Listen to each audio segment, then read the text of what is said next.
बहुत समय पहले की बात है। भारत के एक सुंदर गांव में एक ईमानदार किसान रहता था। उसका नाम था रामू। रामू के पास अपनी एक छोटी सी खेती थी। वह दिन रात कड़ी मेहनत करता था, पर कभी ज्यादा पैसे नहीं बचा पाता था। फिर भी वह हमेशा खुश रहता था और अपने ईमानदार स्वभाव के लिए गांव भर में प्रसिद्ध था। एक दिन गर्मी के मौसम में गांव में भीषण सूखा पड़ गया। नदियां सूख गईं, खेत जल गए और लोगों के पास पीने तक का पानी नहीं बचा। गांव के बीचों बीच एक पुराना कुआं था, जिसे सबने छोड़ दिया था। कहा जाता था कि वह कुआं जादुई है, पर बहुत सालों से किसी ने उसे इस्तेमाल नहीं किया था। गांव के प्रधान ने ऐलान किया, जो भी उस कुएं से पानी निकालकर गांव के लोगों के काम में लाएगा, उसे इनाम मिलेगा। सब लोग डर गए। किसी को जादुई कुएं के पास जाने की हिम्मत नहीं हुई, लेकिन रामू ने सोचा, अगर मेरा छोटा सा प्रयास गांव को बचा सकता है, तो मुझे जरूर कोशिश करनी चाहिए। अगली सुबह रामू अकेले कुएं के पास गया।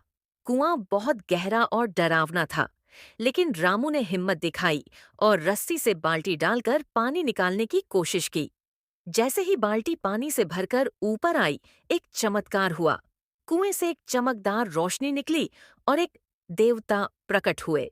देवता ने कहा, रामू, तुम्हारी ईमानदारी और दूसरों की मदद करने की भावना से मैं बहुत प्रसन्न हूँ। मैं तुम्हें 3 वरदान देता हूँ। सोचो और मांग लो। रामू ने विनम्रता से कहा, पहला वरदान, मेरे गांव में फिर कभी पानी की कमी न हो। दूसरा वरदान, गांव के सभी लोग हमेशा मिलजुल कर रहें। तीसरा वरदान, मेरी मेहनत से मेरा परिवार सुखी रहे। देवता मुस्कुराए और बोले, तथास्तु, और फिर वह गायब हो गए। अगले ही दिन गांव में जोरदार बारिश हुई। सूखे खेत हरे हो गए, नदी में पानी भर गया और कुएं का पानी मीठा और साफ हो गया। गांव के सभी लोग बहुत खुश हुए। रामू को सबने सम्मान दिया और प्रधान ने उसे इनाम भी दिया। लेकिन रामू ने वह इनाम गरीब परिवारों में बांट दिया। धीरे धीरे गांव फिर से खुशहाल बन गया। लोग एक दूसरे का सम्मान करने लगे और हमेशा मिलजुल कर रहने लगे। रामू की मेहनत, ईमानदारी और दूसरों के लिए सोचने की भावना ने पूरे गांव की किस्मत बदल